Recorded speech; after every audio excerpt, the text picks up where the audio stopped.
Estou aqui no canal Experiência com Deus. Estou com a irmã Regina, né? Diaconisa. Irmã Regina, pode contar a sua experiência, tá? Deixa Deus te abençoe. Bom dia, irmãos. Que a paz esteja convosco. Bem, a minha experiência com Deus, eu ainda nem servi ainda este Deus maravilhoso, né? Foi quando eu fui acometida do primeiro AVC, né? Aos 30 anos. Né? Fui acometida do primeiro AVC. E desse AVC eu fiquei em estado vegetativo, no leito de hospital. Fiquei 1 mês na UTI, mais 1 mês na enfermaria. E o médico disseram que eu fui diagnosticada com morte cerebral.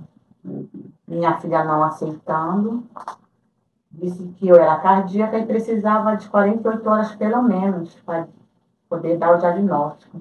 Mas mesmo assim o médico entregou para ela meu atestado de óbito e não tinha mais jeito. E eles deram uma semana a mais. Passado de ser 1 mês, deram mais uma semana para desligar o aparelho. O hospital que eu estava, o hospital era terceira. E quando chegou, no último dia que era para desligar o aparelho, eu acordei. Eita glória! Acordei, mas ainda estava sem movimentos, não conhecia ninguém, não sabia quem eu era, usava fralda, não caminhava. E o médico disse que eu só ia sair daquele hospital de 2 maneiras, ou numa urna, ou vegetando, né? Saí vegetando, bem verdade, não conhecia ninguém ainda. Aí foi todo aquele processo, cama de hospital para minha casa, cadeira de roda. Só que eu era tão rebelde que eu não aceitava. E eu me recordo que uma manhã, uma irmã de uma igreja que não é da igreja que eu congrego, foi lá e disse que Deus tinha mandado ela e que se eu não aceitasse Jesus naquele dia, que ele ia me levar. E como eu era rebelde mesmo, não falava, mas eu pensava, né? E no meu pensamento eu falava. Não, se esse Deus existe, ele vai ter que me tirar dessa situação. Como é que eu vou servir ele numa cama, num leito, numa cadeira de roda, toda torta, sem falar? Não, se ele existe, ele vai ter que me tirar. Né? Fiz mesmo Prova de Deus. Prova de Deus. Mesmo eu acreditava em Deus, mas eu não queria servir esse Deus, porque eu ainda dançava, eu ainda bebia, né? Então eu queria aquele mundo para mim, mas eu queria Deus também, mas não queria vir para casa dele. Então ela foi embora e disse que naquele dia Deus ia me levar. Eu disse, então ele que me leve. Se ele quer uma aleijada, ele leve. E se passou, o médico disse que eu não ia mais voltar a andar. Não tinha mais, era irreversível o meu quadro.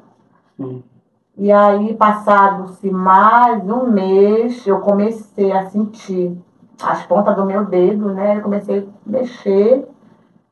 E aí a minha filha olhou para mim assim, né? E não falou nada, né? Porque o médico disse que eram os últimos estímulos que eu ainda tinha. Mesmo assim, eu conversava com Deus, Senhor. Se o Senhor é na minha vida, o Senhor vai mudar esse quadro, não vai deixar sequela alguma na minha vida. Glória a Deus. Aí sim, como a gente é tão assim, ingrato com Deus, meu, eu disse, aí eu vou ver se eu vou te servir. Foi com essas palavras que eu falei. Bora ver se o Senhor é Deus. Eu estava revoltada, né? Até com Deus. Então, numa noite, eu dormindo, meu quarto teve que ficar na sala, né? Porque tinha escada, eu não podia subir. E aí eu vi aquela voz, né, do homem em meio a uma luz muito forte mesmo. Mas era uma voz muito bonita. E ele dizia assim, ex-mulher, que eu vou te levantar daí e vou te fazer um vaso novo. Glória a Deus. Sem sequela, sem nada. Amém. E eu dormindo, eu dizia assim, bem, se o Senhor fizer o que está me dizendo, eu vou procurar a primeira igreja e vou te aceitar, Senhor.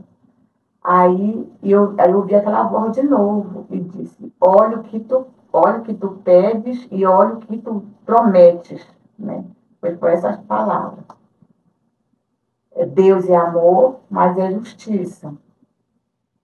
Aí acordei. Quando foi de manhã que eu acordei assim, aí eu já conseguia mexer as pernas, Glória a Deus. mexer, Eita, já conseguia maravilha. falar, né? Então, são vários. Se eu fosse ficar aqui o dia todo, não dava tempo de eu falar das experiências que eu tive com Deus. Pessoal que tem uma experiência com Deus, né? Faça um like, compartilhe, se inscreve no canal. Deixa Deus te abençoar com essa palavra.